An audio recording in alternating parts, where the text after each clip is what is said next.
하나님 말씀 로마서 5장 5절 말씀입니다. 로마서 5장 5절 소망이 우리를 부끄럽게 하지 아니함은 우리에게 주신 성령으로 말미암아 하나님의 사랑이 우리 마음에 부은 바 됨이니. 아멘. 간단함은 이렇습니다.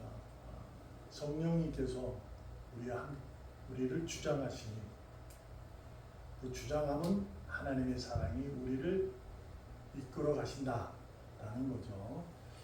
우리가 로마서 5장의 내용은 인내를 얘기하고 환난 가운데서도 연단이라는 것을 기억하게 하고 연단이 우리의 삶을 더욱더 세게 굳세게 믿음이 세운다라는 거예요. 그래서 결국은 소망을 이룬다라는 얘기죠. 이 소망이라는 것은 믿음, 사랑, 소망이 있듯이 소망이 여러분과 저에게도 큰 힘이 되는 줄로 믿습니다. 믿음, 소망, 사랑 전부는 성령님께서 우리에게 함께 하실 때 우리가 가질 수 있는 유일한 능력이 되는 줄로 믿습니다. 믿음이 있어야 주님을 바라보게 되고 그 사랑이 있어야 하나님을 사랑하고 이웃을 바라보게 되고 그러한 모든 것들이 우리의 삶을 살아가면서 소망이 있기 때문에 삶을 살아가는 줄로 믿습니다. 그래서 소망이 이제 있듯이 성경을 우리가 보게 되면 우리가 믿음의 선배님들을 통해서 물론 이제 하나님이 세상을 지으시고 타락하고 그 이후에 그 창세의 기록보다 아브라함으로 시작되었을 때 우리가 보게 되면 하나님이 이렇게 말씀하세요. 너희는 내가 이뤄가는 대로 이끄는 대로 모든 것이 이루어질 것이다. 그것은 내 방법이고 내 의지다. 이것이 성경의 기록입니다. 그래서 이것을 우리가 알 수 있는 건 뭐냐면 우리의 삶의 정답은 없다는 거야. 그 정답은 진리만 있다라는 얘기예요. 그 진리만 있는 거예요. 하나님께서 우리를 이끌어가는 내용이 되는 거죠. 거기에는 하나님의 방법, 그분의 의지가 있는 거예요. 그 방법과 의지를 우리가 순순히 순종으로 이루어질 수 있는 것은 바로 그 능력이 소망입니다.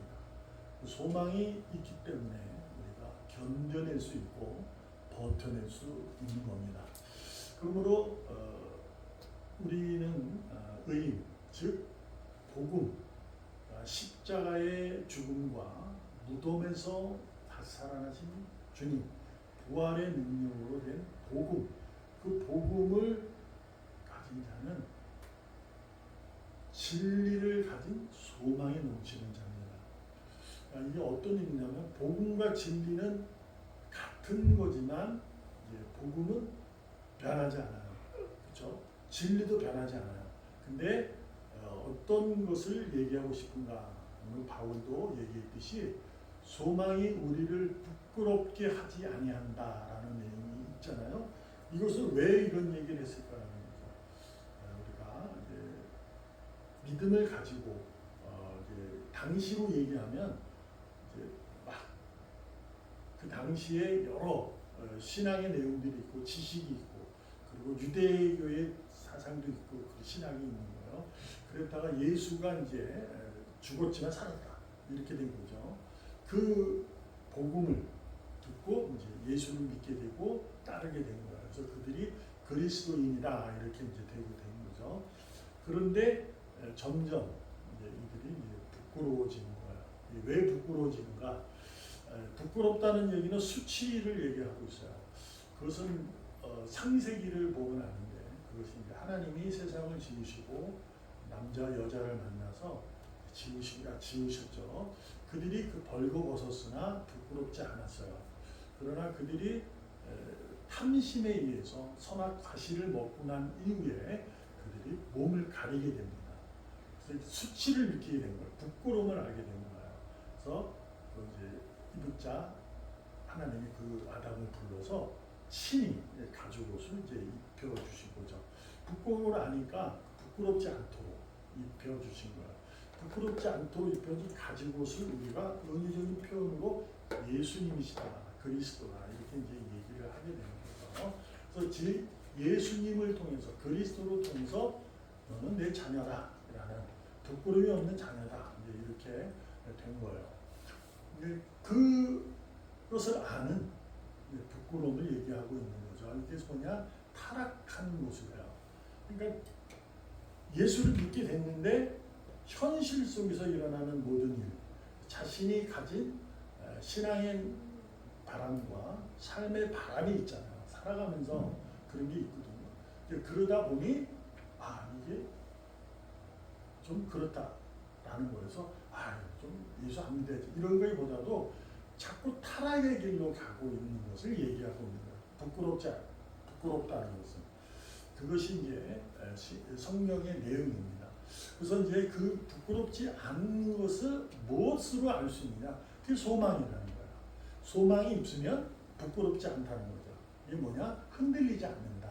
그러니까 타락의 길, 그러니까 선악 과실을 먹지 마, 먹으면 죽어라는 하나님의 단호한 말씀에 순종하게 되는 거예요. 그러나 이제 아담 하와처럼 먹을까 말까 왜 먹지 말라 했을까 뭐 이렇게 해서 이제 뱀이 속이자 따먹잖아요. 그러한 마음이 들지 않는 거예요. 그 마음이 든다는 것이 바로 부끄러움을 가지고 있는 거예요. 내가 벗어서 부끄럽다 이런 식이 되는 거죠. 점점 이제 욕심이 이제 자라서 잉태하여 사망을 낳게 되는 거예요. 죄를 지을 욕심이 죄를 낳고 죄가 사망에 이르게 하는 거죠. 죄를 짓게 되는 부분을 얘기하고 있는 겁니다. 그러므로 의인은 소망이 가득한 유인이기 때문에 부끄럽지 않은 삶을 살아간다가 아니라 살아가고 있는 겁니다. 의인은 소망을 가졌기에 타락의 길을 걷지 않는 거예요.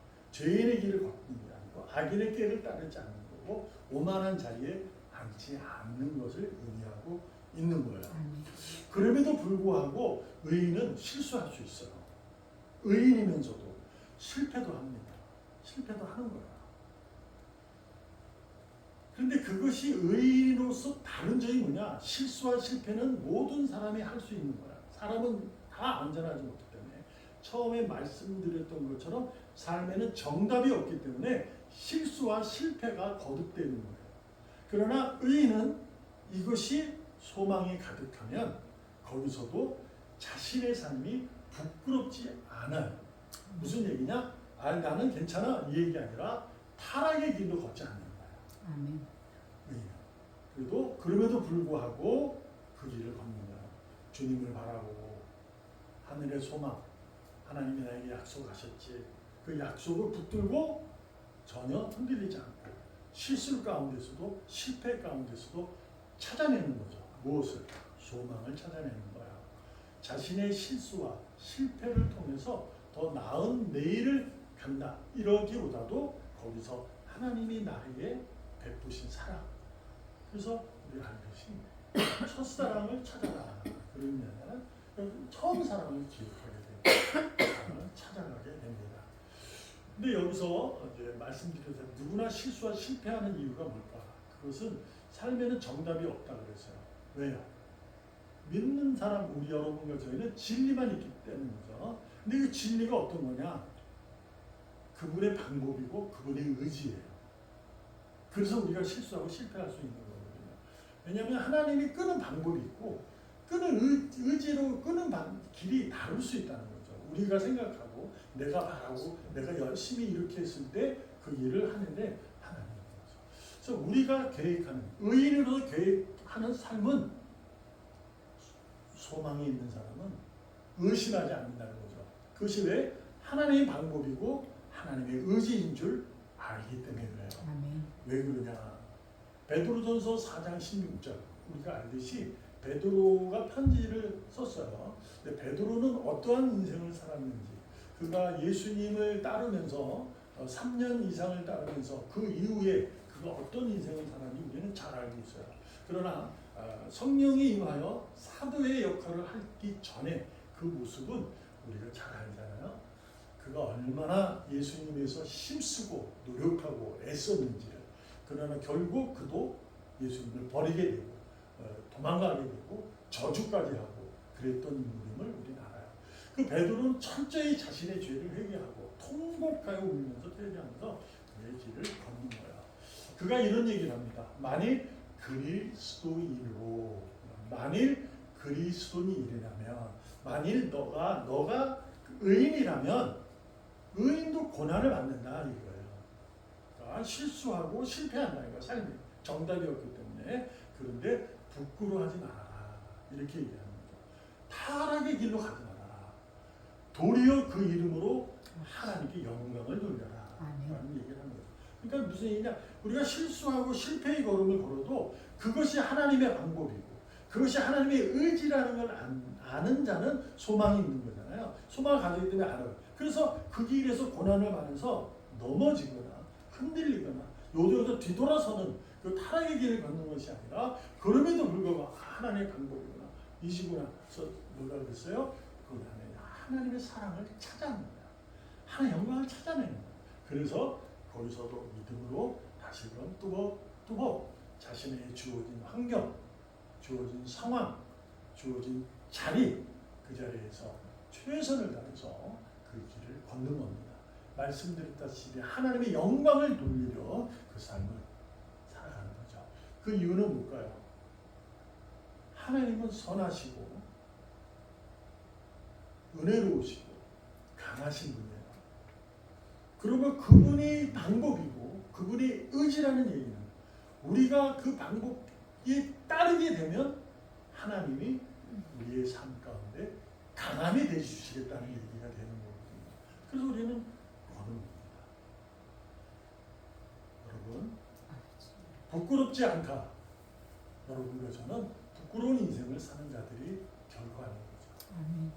자, 복음을 가졌어요. 우리는 기쁜 소식이죠. 그 소식은 뭐예요? 예수 그리스도가 내 죄를 드러내요. 자신이 그 죄를 대속하셨고 그분이 그 죄를 대속하여 죽음으로 내몰리셨고, 그러나 3일 만에 부활하셔서 생명의 첫 열매가 되신 거죠. 이것이 바로 복음인 거죠. 이 복음을 아는 자는 소망을 가진 거잖아요. 그것이 이것이 믿음이 좋은.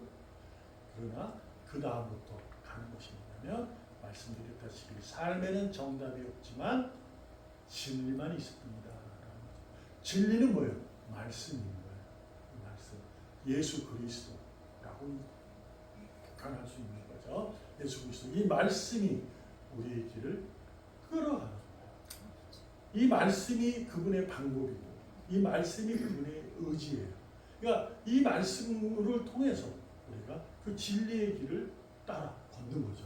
그래서 우리는 항상 성령님께서 우리에게 주시는 내용이 있죠. 그것이 우리를 늘 진리로 끌어오시는 거예요.